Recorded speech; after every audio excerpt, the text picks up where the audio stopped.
I mean, we all bring our confidence from what we're wearing.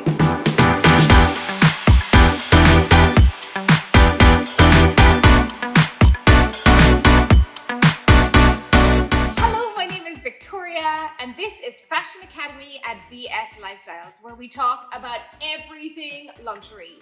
Luxury fashion, luxury everything.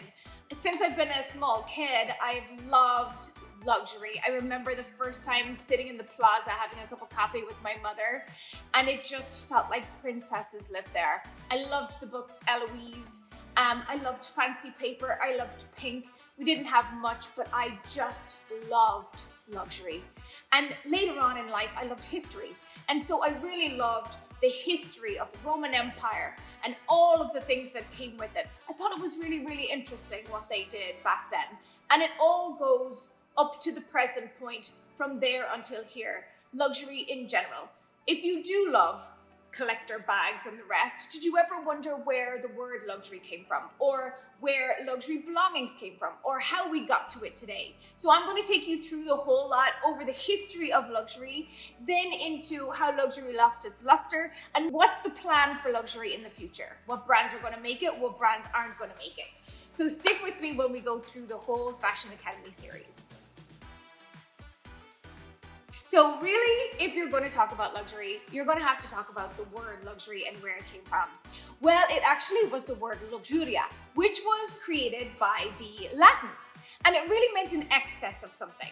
Not wealth or anything, but an excess of anything. Later on, the Romans took it, and the luxuria became an excess, like a sinful living, like an excess of way too much. It was a different connotation. And then, of course, the French took it and it became luxure, which was a lust, but a lust for an object, really. And of course, the English took it, changed it to luxury, and knowing the English, it was all about a lust, but with a sexual connotation. So that's really where the word came from. And in the early kind of 1340s, you'll see the word luxury being spoken of as like the kind of a lust for something with sexual connotations. It wasn't until the 17th century that luxury really was penned as a luxury in wealth and opulence and things like that. So when we look at luxury and an excess of wealth and gold and silver and gems and all these things, I mean, we have to go to the Egyptians, right? The Egyptians had it all. They're the ones who were like, more, more, more. They created the pyramids, God knows how. They had their tombs. They had gold coins taking them to the next world, carrying them across. They really did up the level of luxury as we know it today, with gold and silver, precious metals, gems. They were very opulent with regards to their palaces and their tombs and all of those things.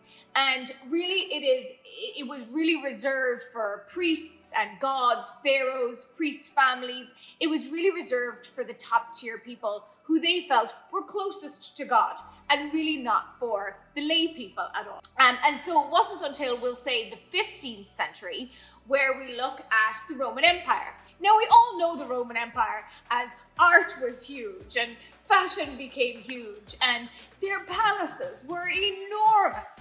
And we all know the history of the Roman Empire as it was, and of course the fall of the Roman Empire. But when you look at fashion in luxury, it really started in the Roman Empire with Catherine de Medici. I don't know if you have watched the Netflix series, The Medicis, but watch it. It's very good. And if you have watched it, at the very last episode, the son, who really doesn't know what he wants to do with his life, his daughter is Catherine de Medici, and she's the one who created luxury in fashion as we know it. So she was going to marry King Henry II, who was going to be future king, Henry II, who's going to become future king. And when she married him in this sublime wedding dress of ivory silk, embroidered with gold thread, solid gold thread. It was insane. She had pearls all over the shoulders and sewn into her dress.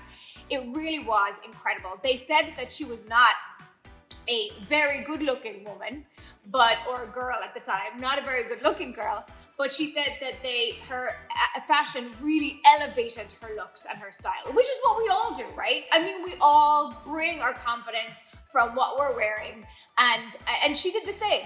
She was unbelievable though at taking fashion to another level. This really was a gift of hers. And during the time, she created so many amazing gowns that even the writers said that were too sublime to be penned, just too beautiful to write down in words what they were like.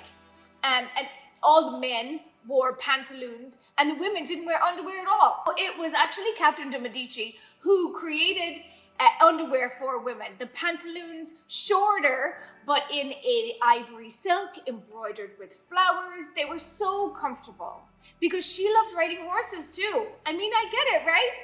And so the French loved this, went crazy for it, nearly copied everything that she did. And they also back then wore these flat, squared shoes called bear paws. And she was a short girl and thought, hey, hang on a minute, I want a little bit of height. So she was the first woman who really wanted to build in a heel into their shoe. So then they all started doing it. They loved this, all of the French, and then the English too. They absolutely loved all of this glamour. And so Catherine de Medici was really the first in the Roman Empire. And that was in the mid-1500s. During the next episode, episode 2 of Fashion Academy, we're going to go to Marie Antoinette in the 1700s. And as we know, she was a real brazen hussy, but she knew fashion and she knew luxury, and she really changed it up. In fact, she was one of the only queens in history that the designers today are still copying on the runway.